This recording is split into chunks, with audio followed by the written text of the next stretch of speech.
Bismillahirrahmanirrahim. Assalamualaikum warahmatullahi wabarakatuh. Innal hamdalillah nahmaduhu wa nasta'inuhu wa nastaghfir wa na'udzu billahi min syururi anfusina wa min sayyiati a'malina. May yahdihillahu fala mudillal wa may yudlilhu fala hadiyalah. Asyhadu an la ilaha illallah wa asyhadu anna Muhammadan abduhu wa rasuluh. Amma ba'd. Alhamdulillah wa syukrillah. Pada kesempatan hari ini Allah Subhanahu wa taala masih memberikan kepada kita salah satu bentuk nikmatnya, yaitu nikmat kesehatan, sehingga pembelajaran kita pada hari ini, yaitu pembelajaran lewat online kita, insya Allah akan dilanjutkan. Alhamdulillah, khususnya untuk adik-adikku siswa-siswi An-Nur Islamic School, pada hari ini kita akan lanjut materi dari hukum nun mati dan tanwin. Dan telah kita ketahui bersama yang mana hukum nun mati dan tanwin ini terbagi menjadi 5 bagian. Yang pertama telah kita pelajari ada hukum yang namanya izhar halqi. Terus yang kedua ada pembagian idgham biguna. Terus yang ketiga ada idgham bilaguna. Terus yang keempat ada iqlab. Terus pembagian yang kelima yaitu ada ikhfa hakiki. Nah, alhamdulillah pada hari ini kita akan melanjutkan materi, yaitu materi ikhfa hakiki dan materi terakhir dari hukum nun mati dan tanwin. Sebelum Bapak menjelaskan lebih jauh tentang hukum nun mati dan tanwin, khususnya berkaitan dengan ikhfa hakiki ini, Bapak jelaskan dulu pengertian dari ikhfa. Jadi secara bahasa, ikhfa ini artinya menutup, tertutup. Terus arti yang lain, ikhfa ini artinya mensamarkan. Jadi ikhfa artinya adalah bacaan-bacaan yang harus dibaca samar.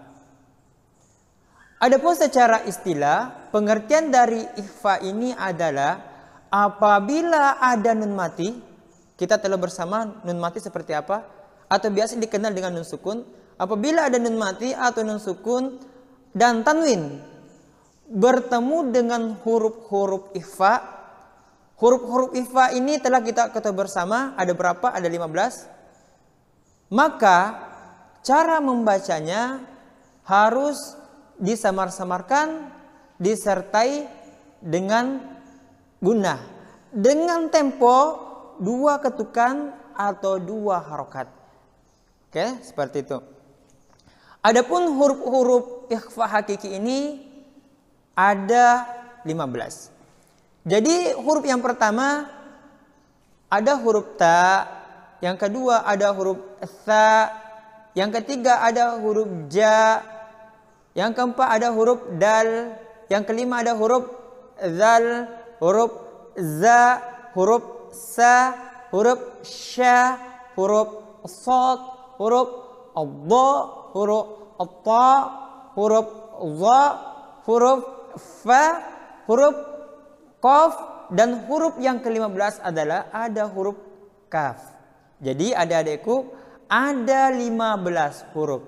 Nah, pengertian tadi dari ikhfa hakiki secara istilah, apabila ada nun mati dan tanwin bertemu dengan huruf yang 15 ini, maka cara membacanya harus dibaca samar disertai dengan gunnah dengan tempo 2 ketukan atau 2 harokat. Mungkin adik-adikku belum terlalu paham. Oke, contohnya seperti ini. Adapun contohnya, contoh dari nun mati dulu.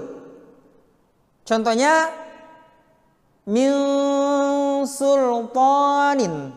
Oke, min sultanin. Nah, di sini kalimat min sultanin ada nun mati bertemu dengan huruf sin. Ingat?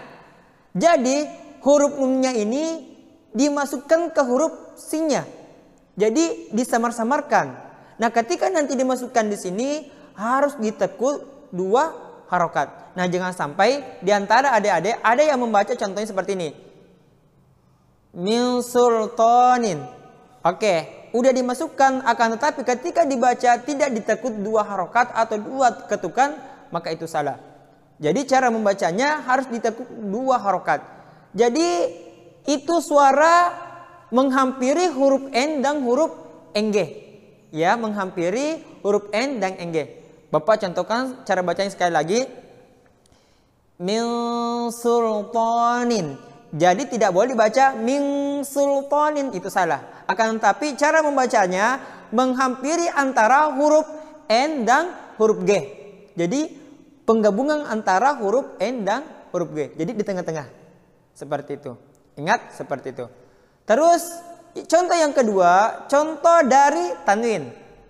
Ya, dari harokat kasroten. Contohnya khalqin jadid. Sekali lagi Bapak baca khalqin jadid. Jadi di sini khalqin ada kasrotain bertemu dengan huruf jim. Jadi di sini harus disamar-samarkan. Terus ketika udah disamar-samarkan harus ditekuk 2 ketukan atau 2 harokat.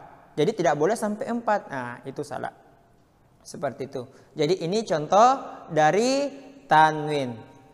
Terus di dalam pembahasan ini ada pengecualian. Jadi di dalam membaca, di dalam hukum tajwid itu tidak mengenal yang namanya pengucapan enggeh, kecuali pada huruf qaf dan huruf ka. Jadi kecuali pada huruf qaf dan ka ini ketika bertemu dengan nun mati dan tanwin, maka cara bacanya enggeh. Seperti itu. Jadi ada pengecualian di dalamnya. Jadi hukum ikhfa ini, khususnya ikhfa hakiki ini, ada beberapa catatan. Jadi catatan yang pertama adalah bacaan ikhfa ini harus dibaca samar, ya, harus dibaca samar dengan tempo mendekati huruf N dan NG. Jadi antara huruf N dan huruf NG, seperti itu. Terus catatan yang kedua adalah di dalam ilmu tajwid tidak mengenal namanya bacaan NG, kecuali di dalam 2 huruf, yaitu huruf kaf dan huruf qaf. Yaitu ketika misalnya ada nun mati atau nun sukun atau tanwin ini bertemu dengan huruf kaf dan huruf qaf. Seperti contohnya seperti ini. Bertemunya antara tanwin dan huruf kaf. Kana huban kabira. Sekali lagi. Kana huban kabira. Jadi di sini ada bang, bacaan bang di sini, bang di sini dibaca engge. Jadi tanwinnya langsung masuk ke huruf kaf. Langsung masuk ke huruf kaf. Jadi cara membacanya itu penggunanya itu menghampiri atau bisa disebut engge.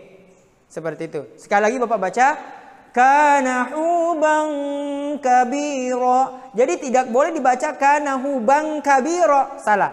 Tapi pengucapannya lebih kepada engge. Sama seperti contoh yang kedua, yaitu contohnya seperti ini. Fiha kutubun qayyimah. Jadi bung di sini ada domatain bertemu dengan huruf qaf. Jadi di sini pengucapannya yaitu pengucapan gunanya lebih kepada enggeh. Jadi temponya 2 harakat dan lebih kepada pengucapan enggeh. Seperti ini saya ulangi lagi. Fiha kutubun qayyimah. Oke, sekali lagi. Fiha kutubun qayyimah. Ya, seperti itu. Itu salah satu catatan. Nah, selanjutnya sebenarnya ikhfa hakiki ini khususnya dalam kategori huruf-hurufnya di dalam kitab Buyatul Murib terbagi menjadi 3. Ya, yang pertama ada ikhfa akrab, ada ausat dan ada ab'ad. Akan tetapi kalau pengucapan ini lebih kepada agak sulit. Jadi kita mengambil rujukan dari buku metode Asy-Syafi'iyah. Jadi metode Asy-Syafi'iyah ini lebih mudah dipahami khususnya untuk anak-anak SD seperti adik-adikku SD An-Nur Islamic School. Jadi ini lebih agak mudah. Jadi kita mengambil buku rujukan sekali lagi metode Asy-Syafi'iyah. Dan saya rasa adik-adik sudah punya buku ini. Jadi disambil mempelajari hukum-hukum IFA ini, adik-adik bisa juga membuka di rumah buku tajudnya, buku yang telah kita berikan dulu, yaitu metode buku Asy-Syafi'iyah.